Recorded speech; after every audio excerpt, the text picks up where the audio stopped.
ছাত্রছাত্রীরা তোমরা কেমন আছো? আশা করি তোমরা সবাই ভালো আছো। তোমরা সবাই ভালো থাকবে।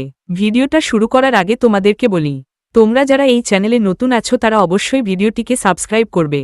ভিডিওটি ভালো লাগলে তোমরা অবশ্যই সকলকে শেয়ার করবে। এখন আমরা সমরেশ বসুর লেখা আদাব গল্পটি পড়ব। গল্পটি পড়ার আগে আমরা একটু ছোট করে জেনে নেব।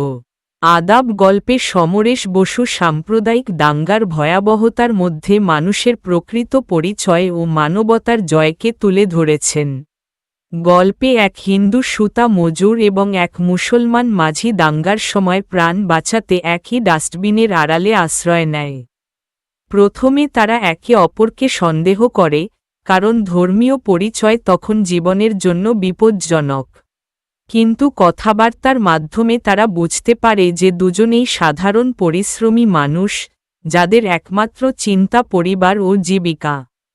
ধীরে ধীরে তাদের মধ্যে বিশ্বাস ও সহমর্মিতা গড়ে ওঠে।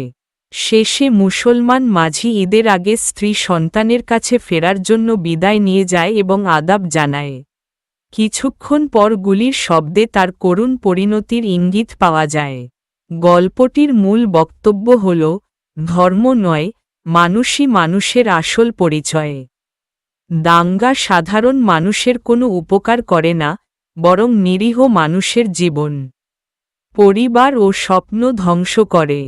তাই এই গল্প মানবতা, সম্প্রীতি ও সাম্প্রদায়িক সম্প্রীতির এক শক্তিশালী বার্তা বহন করে। এখন আমরা গল্পটি পড়ব।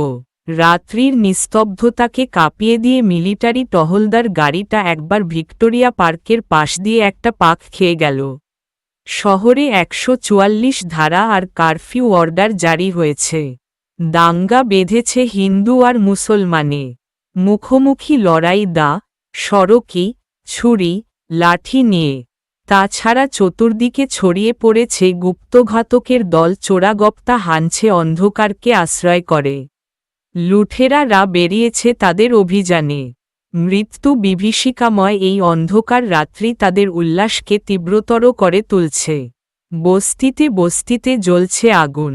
মৃত্যুকাতর নারী শিশুর চিৎকার স্থানে স্থানে আবহাওয়াকে বিভৎস করে তুলছে। তার উপর এসে ঝাঁপিয়ে পড়ছে সৈন্যবাহী গাড়ি। তারা গুলি ছুড়ছে দিকবিদিক, জ্ঞানশূন্য হয়ে আইন ও শৃঙ্খলা বজায় রাখতে। দুদিক থেকে দুটো গলি এসে মিশেছে এ জায়গায়। ডাস্টবিনটা উল্টে এসে পড়েছে গলি দুটোর মাঝখানে খানিকটা ভাঙাচোরা অবস্থায়। সেটাকে আড়াল করে গলির ভিতর থেকে হামাগুড়ি দিয়ে বেরিয়ে এলো একটি লোক। মাথা তুলতে সাহস হল না, নির্জীবের মতো পড়ে রইল খানিকক্ষণ। কান পেতে রইল দূরের অপরিস্ফুট কলরবের দিকে। কিছুই বোঝা যায় না। আল্লাহু আকবার কি বন্দে মাতারাম। হঠাৎ ডাস্টবিনটা একটু নড়ে উঠল। আচম্বিতে শিরশিরিয়ে উঠল দেহের সমস্ত শিরা উপশিরা। দাঁতে দাঁত চেপে হাত পাগুলোকে কঠিন করে লোকটা প্রতীক্ষা করে রইল একটা ভীষণ কিছুর জন্য। কয়েকটা মুহূর্ত কাটে। নিশ্চল নিস্তব্ধ চারিদিক। বোধহয় কুকুর তাড়া দেওয়ার জন্যে লোকটা ডাস্টবিনটাকে ঠেলে দিল একটু। খানিকক্ষণ চুপচাপ। আবার নড়ে উঠল ডাস্টবিনটা। ভয়ের সঙ্গে এবার একটু কৌতূহল হল। আস্তে আস্তে মাথা তুলল লোকটা। ওপাশ থেকেও উঠে এলো ঠিক তেমনি একটি মাথা। মানুষ। ডাস্টবিনের দুই পাশে দুটি প্রাণী, নিষ্পন্দ নিশ্চল। হৃদয়ের স্পন্দন তালহারা, ধীর স্থির। চারটে চোখের দৃষ্টি ভয়ে সন্দেহে উত্তেজনায় তীব্র হয়ে উঠেছে। কেউ কাউকে বিশ্বাস করতে পারছে না। উভয় উভয়কে ভাবছে খুনি। চোখে চোখ রেখে উভয়ই একটা আক্রমণের প্রতীক্ষা করতে থাকে, কিন্তু খানিকক্ষণ অপেক্ষা করেও কোনো পক্ষ থেকেই আক্রমণ এলো না। এবার দুজনের মনেই একটা প্রশ্ন জাগল, হিন্দু না মুসলমান? এ প্রশ্নের উত্তর পেলেই হয়তো মারাত্মক পরিণতিটা দেখা দেবে। তাই সাহস করছে না কেউ কাউকে সে কথা জিজ্ঞেস করতে। প্রাণভীত দুটি প্রাণী পালাতেও পারছে না, ছুরি হাতে আততায়ীর ঝাঁপিয়ে পড়ার ভয়। অনেকক্ষণ এই সন্দিহান ও অস্বস্তিকর অবস্থায় দুজনেই অধৈর্য হয়ে পড়ে। একজন শেষ অবধি প্রশ্ন করে ফেলে, হিন্দু না মুসলমান? আগে তুমি কও। অপর লোকটি জবাব দেয়, পরিচয়কে স্বীকার করতে উভয়ই নারাজ। সন্দেহের দোলায় তাদের মন দুলছে। প্রথম প্রশ্নটা চাপা পড়ে অন্য কথা আসে। একজন জিজ্ঞেস করে, বাড়ি কোনখানে? বুড়িগঙ্গার হেইপারে সুবিডায়। তোমার? চাষারা নারায়ণগঞ্জের কাছে। কি কাম করো? নাও আছে আমার, নায়ের মাঝি। তুমি? নারায়ণগঞ্জের সুতাকলে কাম করি। আবার চুপচাপ। অলক্ষ্যে অন্ধকারের মধ্যে দুজনে দুজনের চেহারাটা দেখবার চেষ্টা করে। উভয়ের পোশাক পরিচ্ছদটা খুঁটিয়ে দেখতে। অন্ধকার আর ডাস্টবিনটার আড়াল সেদিকে থেকে অসুবিধা ঘটিয়েছে। হঠাৎ কাছাকাছি কোথায় একটা শোরগোল ওঠে। শোনা যায় দুপক্ষেরই উন্মত্ত কণ্ঠের ধ্বনি। সুতাকলের মজুর আর নাওয়ের মাঝি দুজনেই সন্ত্রস্ত হয়ে একটু নড়েচড়ে ওঠে। ধারে কাছেই জ্যান লাগছে। সুতা মজুরের কণ্ঠে আতঙ্ক ফুটে উঠল। চল এইখান থেইক্কা উইঠা যাই। মাঝিও বলে উঠল অনুরূপ কণ্ঠে। সুতা মজুর বাধা দিল, আরে না উইঠো না। জানটারে দিবা নাকি? মাঝির মন আবার সন্দেহে দুলে উঠল। লোকটার কোনো বদ অভিপ্রায় নেই তো? সুতা মজুরের চোখের দিকে তাকালো সে। সুতা মজুরও তাকিয়েছিল, চোখে চোখ পড়তেই বলল বইও। যেমন বইয়া রইস সেই রকমই থাকো। মাঝির মনটা ছাত করে উঠল সুতা মজুরের কথায়। লোকটা কি তাহলে তাকে যেতে দেবে না নাকি? তার সারা চোখে সন্দেহ আবার ঘনিয়ে এলো। জিজ্ঞেস করল কেন? সুতা মজুরের চাপা গলায় বেজে উঠল, কেন কি? মরতে যাইবা নাকি তুমি? কথা বলার ভঙ্গিটা মাঝির ভালো ঠেকল না। সম্ভব অসম্ভব নানারকম ভেবে সে মনে মনে দৃঢ় হয়ে উঠল। জামু নাকি এই আন্দাইরা গলির ভিতরে পইরা থাকুম নাকি? লোকটার জেদ দেখে সুতা মজুরের গলায়ও ফুটে উঠল সন্দেহ। বলল, তোমার মতলবটা তো ভালো মনে হইতেছে না। কোন জাতির লোক তুমি কইলা না? শেষে তোমাগো দলবল যদি ডাইকা লইয়া আমারে মারণের লেইগা? এইটা কেমন কথা কও তুমি? স্থানকাল ভুলে রাগে দুঃখে মাঝি প্রায় চেঁচিয়ে ওঠে। ভালো কথাই কইছি ভাই, বইও, মানুষের মন বোঝো না? সুতা মজুরের গলায় যেন কি ছিল, মাঝি একটু আশ্বস্ত হল শুনে। তুমি চইলা গেলে আমি একলা থাকুম নাকি?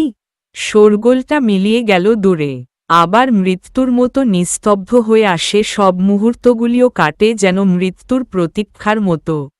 অন্ধকারে গলির মধ্যে ডাস্টবিনের দুই পাশে দুটি প্রাণী ভাবে নিজেদের বিপদের কথা, ঘরের কথা, মা বউ ছেলেমেয়েদের কথা। তাদের কাছে কি আর তারা প্রাণ নিয়ে ফিরে যেতে পারবে, না তারাই থাকবে বেঁচে? কথা নেই, বার্তা নেই। হঠাৎ কোথেকে বজ্রপাতের মতো নেমে এলো দাঙ্গা। এই হাটে বাজারে দোকানে এত হাসাহাসি, কথা কোয়াকউই, আবার মুহূর্ত পরেই মারামারি, কাটাকাটি, একেবারে রক্তগঙ্গা বয়ে দিল সব। এমনভাবে মানুষ নির্মম নিষ্ঠুর হয়ে ওঠে কি করে? কি অভিশপ্ত জাত! সুতা মজুর একটা দীর্ঘ নিঃশ্বাস ফেলে। দেখা দেখি মাঝিরও একটা নিঃশ্বাস পড়ে। বিড়ি খাইবা? সুতা মজুর পকেট থেকে একটি বিড়ি বের করে বাড়িয়ে দিল মাঝির দিকে। মাঝি বিড়িটা নিয়ে অভ্যাসমতো একবার টিপে কানের কাছে বার কয়েক ঘুরিয়ে চেপে ধরল ঠোঁটের ফাঁকে। সুতা মজুর তখন দেশলাই জ্বালাবার চেষ্টা করছে। আগে লক্ষ্য করেনি জামাটা কখন ভিজে গেছে। দেশলাইটাও গেছে সেতিয়ে। বার কয়েক খসখস শব্দের মধ্যে শুধু এক আধটা নীলচে ঝিলিক দিয়ে উঠল। বারুদ ঝরা কাঠিটা ফেলে দিল বিরক্ত হয়ে। হালার ম্যাচবাতিও গেছে সেতাইয়া। আর একটা কাঠি বের করল সে। মাঝি যেন খানিকটা অসবুর হয়েই উঠে এলো সুতা মজুরের পাশে। আরে জ্বলব, দেও দেহিনী, আমার কাছে দেও। সুতা মজুরের হাত থেকে দেশলাইটা সে প্রায় ছিনিয়েই নিল। একবার খস্থ করে সত্যিই সে জ্বালিয়ে ফেলল একটা কাঠি। সোহান আল্লাহ! নেও ধরাও তাড়াতাড়ি! ভূত দেখার মতো চমকে উঠল সুতা মজুর। টেপা ঠোঁটের ফাঁক থেকে পড়ে গেল বিড়িটা। তুমি! একটা হালকা বাতাস এসে যেন ফু দিয়ে নিভিয়ে দিল কাঠিটা। অন্ধকারের মধ্যে জোড়া চোখ অবিশ্বাসে উত্তেজনায় আবার বড় বড় হয়ে উঠল। কয়েকটা নিস্তব্ধ পল কাটে মাঝি চট করে উঠে দাঁড়াল। বলল, আমি মুসলমান। কি হইছে? সুতা মজুর ভয়ে ভয়ে জবাব দিল, কিছু হয় নাই, কিন্তু মাঝির বগলের পুটলিটা দেখিয়ে বলল, ওইটার মধ্যে কি আছে? পোলা মায়ার লেইগা 2টা জামা আর একখান শাড়ি। কাইল আমাগো ঈদের পরব জানো? আর কিছু নাই তো। সুতা মজুরের অবিশ্বাস দূর হতে চায় না। মিথ্যা কথা কইতেছি নাকি? বিশ্বাস না হয় দেখো। পুটলিটা বাড়িয়ে দিল সে সুতা মজুরের দিকে। আরে না না ভাই, দেখুম আর কি। তবে দিনকালটা দেখছ তো? বিশ্বাস করন যায় তুমিই কও। হেই হক কথাই। ভাই তুমি কিছু রাখো টাখো নাই তো? ভগবানের কিরা কইরা কইতে পারি একটা সুইও নাই। পরাণটা লইয়া অখন ঘরের পোলা ঘরে ফিরা যাইতে পারলে হয়। সুতা মজুর তার জামা কাপড় নেড়েচেড়ে দেখায়। আচ্ছা। মাঝি এমনভাবে কথা বলে যেন সে তার কোনো আত্মীয় বন্ধুর সঙ্গে কথা বলছে। আচ্ছা, আমারে কইতে পারোনি এই মায়ের দইর কাটাকুটি কিয়ের লেইগা? সুতা মজুর খবরের কাগজের সঙ্গে সম্বন্ধ রাখে, খবরাখবর সে জানে কিছু। বেশ একটু উষ্ণকণ্ঠেই জবাব দিল, সে দোষ তো তোমাগো ওই লিগো আলোগই। তারাই তো লাগাইছে হেইকিয়ের সংগ্রামের নাম কইরা। মাঝি একটু কটুক্তি করে উঠল, হেই সব আমি বুঝি না। আমি জিগাই মারামারি কইরা হইব কি? তোমাগো দুগা লোক মরব, আমাগো দুগা মরব। তাতে দেশের কি উপকারটা হইব? আরে আমিও তো হেই কথাই কই। হইব আর কি? হইব আমার এই কলাটা হাতের বুড়ো আঙুল দেখায় সে। তুমি মরবা, আমি মরুম, আর আমাগো পোলামাইয়াগুলি ভিক্ষা কইরা বেড়াইব। এই গেল সনের রায়তে আমার ভগ্নিপতিরে কাইটা চাইর টুকরা কইরা মারল। ফলে বইন হইল বিধবা আর তার পোলামাইয়ারা আইয়া পড়ল আমার ঘাড়ের উপর। কই কি আর সাধে? নেতারা হেই 7 তলার উপর পায়ের উপর পা দিয়ে হুকুম জারি কইরা বইয়া রইল, আর হালার মরতে মরলাম আমরাই। মানুষ না, আমরা জ্যান কুত্তার বাচ্চা হইয়া গেছি। নাইলে এমন কামড়া কামড়িটা লাগে কেম্বায়? নিষ্ফল ক্রোধে মাঝি হাত দিয়ে হাঁটু টোকে জড়িয়ে ধরে। আমাগো কথা ভাবে ক্যাডা? এই যে দাঙ্গা বাঁধল অখন দানা জুটাইব কোন সুমুন্দি নাওটারে কি আর ফিরা পামু? বাদামতলির ঘাটে কোন অতলে ডুবাইয়া দিছে তারে তার ঠিক কি? জমিদার রূপবাবুর বাড়ির নায়বংশয় প্রত্যেক মাসে একবার কইরা আমার নায় যাইত নৈরার চরে কাছারি করতে। বাবুর হাত জেন হজরতের হাত, বকশিস দিত 5, নায়ের কেরায়া দিত 5, একুনে 10টা টাকা। তাই আমার মাসের খোরাকি জুটাইত হেই বাবু। আর কি হিন্দুবাবু আইব আমার নায়ে? সুতা মজুর কি বলতে গিয়ে থেমে গেল। একসঙ্গে অনেকগুলি ভারী বুটের শব্দ শোনা যায়। শব্দ যেন বড় রাস্তা থেকে গলির অন্দরের দিকেই এগিয়ে আসছে, সে বিষয়ে আর সন্দেহ নেই। শঙ্কিত জিজ্ঞাসা নিয়ে উভয়ে চোখাচোখি করে। কি করব? মাঝি তাড়াতাড়ি পুটলিটাকে বগলদাবা করে। চলো পলাই। কিন্তু যামু কোনদিকে? শহরের রাস্তাঘাট তো ভালো চিনি না। মাঝি বলল, চলো যেদিকে হোক। মিছামিছি পুলিশের মায়ের খামু না, ওই ধ্যামনাগো বিশ্বাস নাই। ঠিক কথাই কইছ। কোনদিকে যাইবা কও? আইয়া তো পড়ল এই দিকে।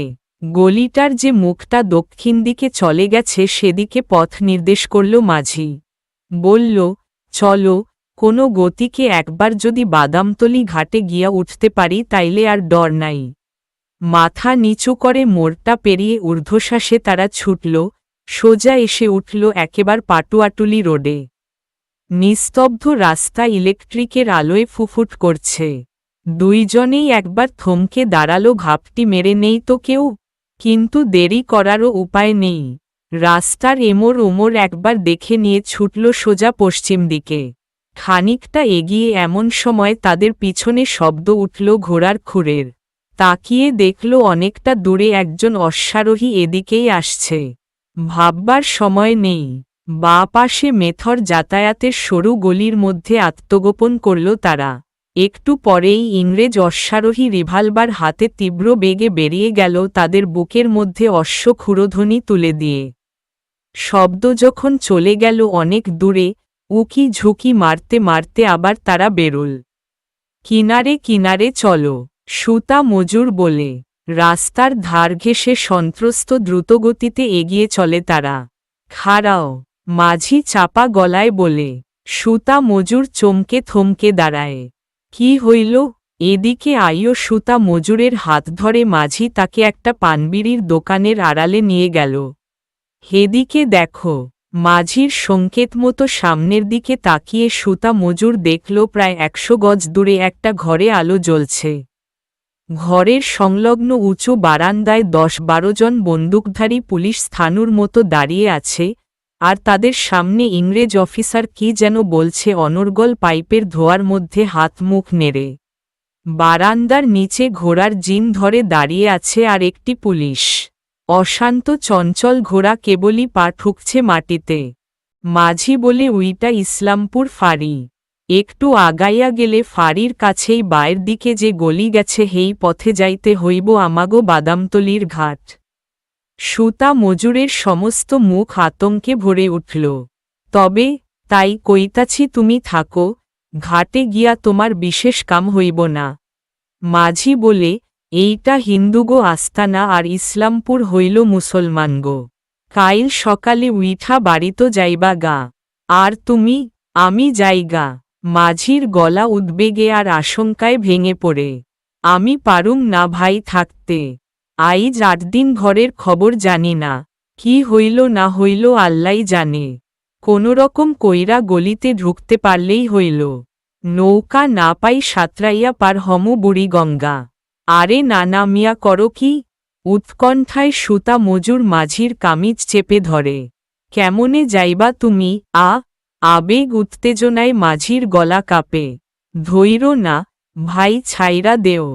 বোস না তুমি, কাইল ঈদ, পোলামাইয়ারা সব আইজ চাঁদ দেখছে। কত আশা কইরা রইছে তারা নতুন জামা পিনব, বাপজানের কোলে চড়ব। বিবি চোখের জলে বুক ভাসাইতেছে। পারুম না ভাই, পারুম না, মনটা কেমন করতাছে। মাঝির গলা ধরে আসে। সুতা মজুরের বুকের মধ্যে টনটন করে ওঠে। কামিজ ধরা হাতটা শিথিল হয়ে আসে। যদি তোমায় ধইরা ফেলায়, ভয় আর অনুকম্পায় তার গলা ভরে ওঠে। পারব না ধরতে, ডরাইও না। এইখান থাইকা যেন উইঠো না। যাই। ভুলুম না ভাই এই রাত্রের কথা। নসিবে থাকলে আবার তোমার লগে মোলাকাত হইব। আদাব। আমিও ভুলুম না ভাই, আদাব। মাঝি চলে গেল পা টিপে টিপে। সুতা মজুর বুকভরা উদ্বেগ নিয়ে স্থির হয়ে দাঁড়িয়ে রইল। বুকের ধুন্ধুকুনি তার কিছুতে বন্ধ হতে চায় না। উৎকর্ণ হয়ে রইল সে, ভগবান মাঝি যেন বিপদে না পড়ে। মুহূর্তগুলি কাটে রুদ্ধ নিঃশ্বাসে।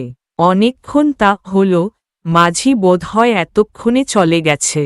আহা, পোলামাইয়ার কত আশা, নতুন জামা পরবে, আনন্দ করবে পরবে। বেচারা বাপজানের পরান্ত। সুতা মজুর একটা নিঃশ্বাস ফেলে। সোহাগে আর কান্নায় বিবি ভেঙে পড়বে মিয়া সাহেবের বুকে। মরণের মুখ থেইকা তুমি বাইচা আইস। সুতা মজুরের ঠোঁটের কোণে একটু হাসি ফুটে উঠল। আর মাঝি তখন কি করবে? মাঝি তখন হল্ট। ধক করে উঠল সুতা মজুরের বুক। বুট পায়ে কারা যেন ছুটোছুটি করছে। কি যেন বলাবলি করছে, চিৎকার করে। ডাকু ভাগ তা হ্যায়। সুতা মজুর গলা বাড়িয়ে দেখল পুলিশ অফিসার রিভলভার হাতে রাস্তার উপর লাফিয়ে পড়ল। সমস্ত অঞ্চলটার নৈশ নিস্তব্ধতাকে কাঁপিয়ে দুবার গর্জে উঠল অফিসারের আগ্নেয়াস্ত্র। গুরুম গুরুম। দুটো নিচে আগুনের ঝিলিক। উত্তেজনায় সুতা মজুর হাতের একটা আঙুল কামড়ে ধরে।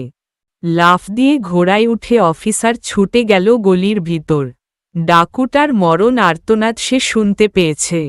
সুতা মজুরের বিহবল চোখে ভেসে উঠল মাঝির বুকের রক্তে তার পোলামইয়ার। তার বিবির জামা শাড়ি রাঙা হয়ে উঠেছে।